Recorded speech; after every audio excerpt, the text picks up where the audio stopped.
Student learner YouTube চ্যানেলে তোমাদের সকলকে স্বাগত জানাই। আজ আমাদের আলোচ্য বিষয় তৃতীয় শ্রেণীর গণিত বিষয়ের সেকেন্ড সামারেটিভ এক্সাম অর্থাৎ দ্বিতীয় পর্যায়ক্রমিক মূল্যায়নের একটা উত্তর সহ নমুনা প্রশ্নপত্র নিয়ে। ফুল মার্কস তোমাদের থাকবে 30 এবং সময় থাকবে 1 ঘন্টা। 1. সঠিক উত্তরে টিক চিহ্ন দাও। 1 গুণিত 4 সমান 4। ক. কোনো সংখ্যাকে 5 দিয়ে ভাগ করলে ভাগশেষ 5-এর চেয়ে বড়, ছোট না একই হবে? সঠিক উত্তর হবে ছোট, তাই এটার উপর আমরা টিক চিহ্ন দেবো। খ. 2 দিয়ে বিভাজ্য সংখ্যা হলো 122, 81 না 183? সঠিক উত্তর হবে 122, তাই এটার উপর আমরা টিক চিহ্ন দেবো।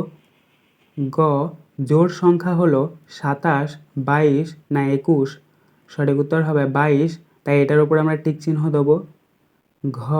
7টা 8-এর যোগফল হবে 57, 55 না 56? সঠিক উত্তর হবে 56, তাই এটার উপর আমরা টিক চিহ্ন দেবো। কারণ দেখো 7-এর সাথে 8-এর যদি আমরা গুণ করি 7 8-এ 56 হয়। 2. ছবি দেখে কটি করে রেখা আছে লেখো। 1 গুণিত 4 সমান 4। দেখো প্রথমে একটা তোমাদেরকে বর্গক্ষেত্রের ছবি দিয়ে দেওয়া হয়েছে। এখানে 1টা 2টো 3টে 4টে রেখা রয়েছে, তাই আমরা শূন্যস্থানে লিখব 4। তারপরে দেখো একটা ত্রিভুজের ছবি দেওয়া রয়েছে। এখানে 1টা 2টো 3টে রেখা রয়েছে, তাই আমরা শূন্যস্থানে লিখব 3। এবং গয়েরটাতে দেখো একটা বৃত্তের ছবি দেওয়া রয়েছে। এখানে কিন্তু একটাই রেখা, তাই আমরা শূন্যস্থানে লিখব 1। তারপরে দেখো ঘরটা 1 2 3 4 5, এখানে 5টা রেখা রয়েছে, তাই আমরা শূন্যস্থানে লিখব 5। 3. চিত্রগুলির নাম লেখো। 1 গুণিত 4 সমান 4। ক. দেখো প্রথমে একটা 4টে বাহু বিশিষ্ট একটা ছবি তোমাদেরকে দিয়ে দেওয়া হয়েছে। এটার নাম বর্গক্ষেত্র, তাই শূন্যস্থানে আমরা লিখব বর্গক্ষেত্র। খয়েরটা দেখো 3টে বাহু বিশিষ্ট একটা ছবি তোমাদেরকে দিয়ে দেওয়া হয়েছে। এটার নাম ত্রিভুজ, তাই আমরা শূন্যস্থানে লিখব ত্রিভুজ। গয়েরটা দেখো একদমই গোলের মতো একটা ছবি তোমাদেরকে দিয়ে দেওয়া হয়েছে। এটার নাম হচ্ছে বৃত্ত, তাই আমরা শূন্যস্থানে লিখব বয়েরই তয়, তাই বৃত্ত। এবং ঘরটা দেখো 6টা বাহু বিশিষ্ট একটা ছবি তোমাদেরকে দিয়ে দেওয়া হয়েছে। এটার নাম ষড়ভুজ, তাই আমরা শূন্যস্থানে লিখব ষড়ভুজ। 4. নির্দেশ অনুসারে সংখ্যাগুলি নির্দিষ্ট ঘরে লেখো। প্রশ্নের মান 4। এখানে দেখো কতগুলো সংখ্যা তোমাদেরকে দিয়ে দেওয়া হয়েছে এবং একটা ঘর করে দেওয়া হয়েছে, যেখানে জোড় সংখ্যা এবং বিজোড় সংখ্যা লেখা রয়েছে। তো তোমাদেরকে সেই সংখ্যাগুলি যেগুলো জোড় সেগুলো জোড় সংখ্যার নিচে এবং যেগুলো বিজোড় সেগুলো বিজোড় সংখ্যার নিচে বসাতে হবে। প্রথমে রয়েছে দেখো 10, তারপরে 11, 20, 23, 26, 27, 24, 21। তোমরা জোড় সংখ্যার নিচে লিখবে 10, 20, 26, 24 এবং বিজোড় সংখ্যার নিচে লিখবে 11, 23, 27, 21। 5. যোগ ও বিয়োগ করো। 2 গুণিত 2 সমান 4। ক. 10 টাকা 50 পয়সা যোগ 25 টাকা 75 পয়সা। আমরা ডান দিক থেকে যোগ করব। দেখো ডান দিকে রয়েছে 0 আর 5, 0 আর 5 যোগ করলে 5। তারপর রয়েছে দেখো 5 আর 7, 5 আর 7 যোগ করলে হচ্ছে 12, তাহলে 12 বসিয়ে দেবে। তারপরে দেখো 0 আর 5, 0 আর 5 যোগ করলে 5, তাহলে 5 বসাবে। তারপরে 1 আর 2, 1 আর 2 যোগ করলে 3, তাহলে 3 বসাবে। এক্ষেত্রে আমাদের যোগফলটা বেরোলো 35 টাকা 125 পয়সা। এবার যেহেতু পয়সাটা 100-র বেশি রয়েছে, তাই এটাকে কনভার্ট করতে হবে, তাই তার নিচে আবার সমান চিহ্ন দেবো এবং 35 টাকা আছে 35 টাকা লিখব।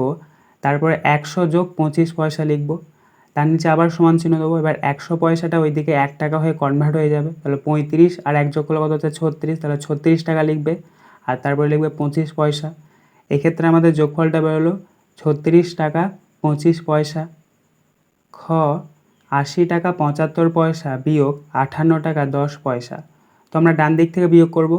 দেখো ডান দিকে রয়েছে 5 আর 0, 5 থেকে 0 বিয়োগ করলে 5, তাহলে 5 বসাবে। তারপর রয়েছে দেখো 7 আর 1, 7 থেকে 1 বিয়োগ করলে 6, তাহলে 6 বসাবে। তারপরে দেখো 0 আর 8, 0 থেকে তো আর 8 বাদ দেওয়া যায় না, এক্ষেত্রে আমাদেরকে 10 ধরতে হবে। 10 থেকে 8 বিয়োগ করলে কত হচ্ছে 2, তাহলে 2 বসাবে।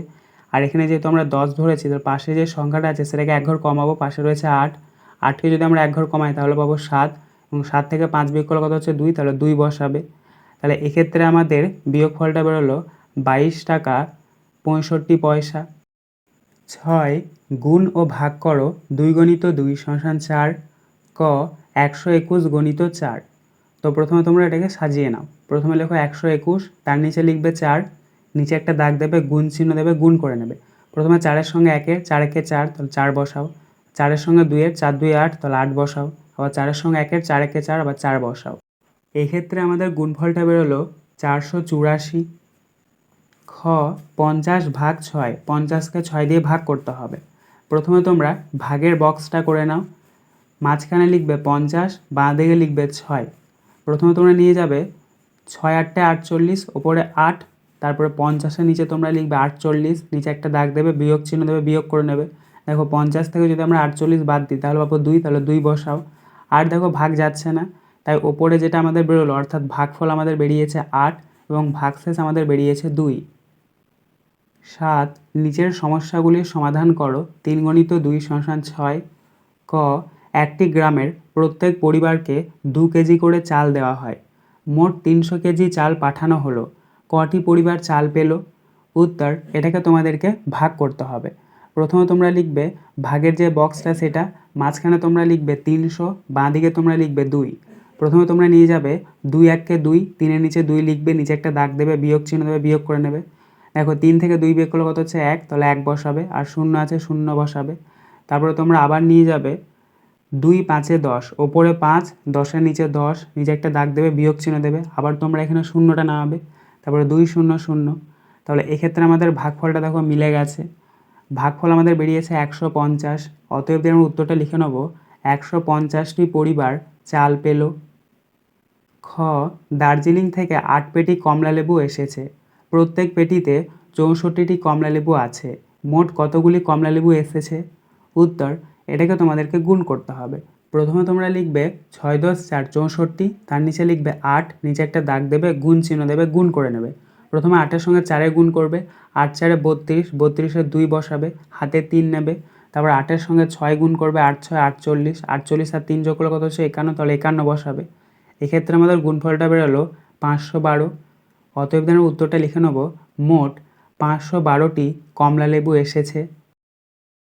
আজকের আলোচনা পর্বটি এখানেই শেষ হলো। আশা করি ভিডিওটি তোমাদের ভালো লেগেছে।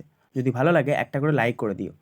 সবশেষে তোমাদের কাছে একটাই অনুরোধ, যারা এখনও পর্যন্ত আমাদের চ্যানেলটিকে সাবস্ক্রাইব করে উঠতে পারোনি তারা চ্যানেলটিকে সাবস্ক্রাইব করে পাশে থাকা নোটিফিকেশন বেলকে অল প্রেস করে নিও এই ধরনের নতুন নতুন ভিডিও পাওয়ার জন্য। ধন্যবাদ।